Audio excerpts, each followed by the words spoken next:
Hello, नमस्कार मैत्रिणींनो. आपल्या चॅनलवरती तुमचं खूप खूप मनापासून स्वागत आहे. तर आज आपण पाहणार आहोत की दुसऱ्यांची म्हणजे कस्टमरची ब्लाऊजं घ्यायला तुम्हालासुद्धा भीती वाटते.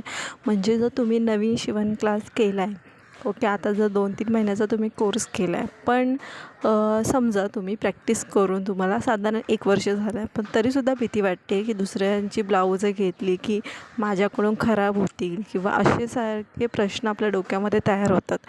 तर तुम्हाला मी सांगू, माझासुद्धा सेम म्हणजे जो कोणी नवीन असेल किंवा शिवण क्लास केला असेल त्यांनासुद्धा भीती वाटते. मलासुद्धा सेम भीती वाटत होती की मी कस्टमरची कशा पद्धतीने ब्लाऊजं घेऊ किंवा काय. सुरुवातीला बघा, जेव्हा आपण सुरुवात करतो त्या टायमाला आपल्याकडून चुका 100% होतात.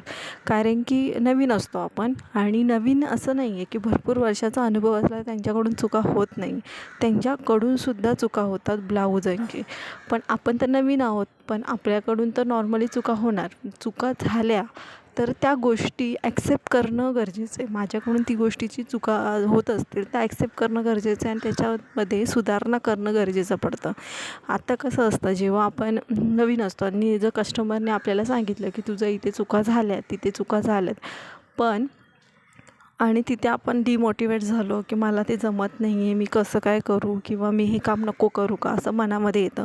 पण असं नाही, असं करू नका. कारण की सुरुवातीच्या टायमामध्ये जेव्हा आपला स्ट्रगल टाईम असतो त्या टायमाला आपल्याला ह्या सगळ्या गोष्टी फेस करणं आहेच.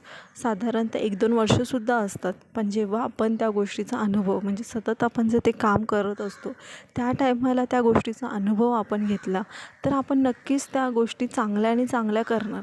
कधीही बघा, जो टेलर असेल त्याच्याकडे खूप सारे कस्टमर असतील साधारणतः, तर आपल्याला वाटतं की आपणसुद्धा त्याच्यासारखं आपल्याकडं पण त्यांच्यासारख्या ऑर्डर्स यायला पाहिजेत. पण त्यांचा स्ट्रगल टाईम जर तुम्ही ऐकलात ना, की तुम्हाला असं वाटतं की अरे, म्हणजे त्यांनासुद्धा तेवढा टाईम लागलेला असतो. तेव्हा कुठे त्यांचं चांगलं आत्ता टायमिंग आलेला असतो. तसंच आपल्यालासुद्धा टाईम पिरियड द्यावी लागते. साधारण असं ठरवायचं की माझ्या टेलरिंगमध्ये मी काही 1 वर्षाचा टाईम देईल, 2 वर्षाचा टाईम देईल. मी एकदम परफेक्शन येण्यासाठी सतत प्रयत्न करेन.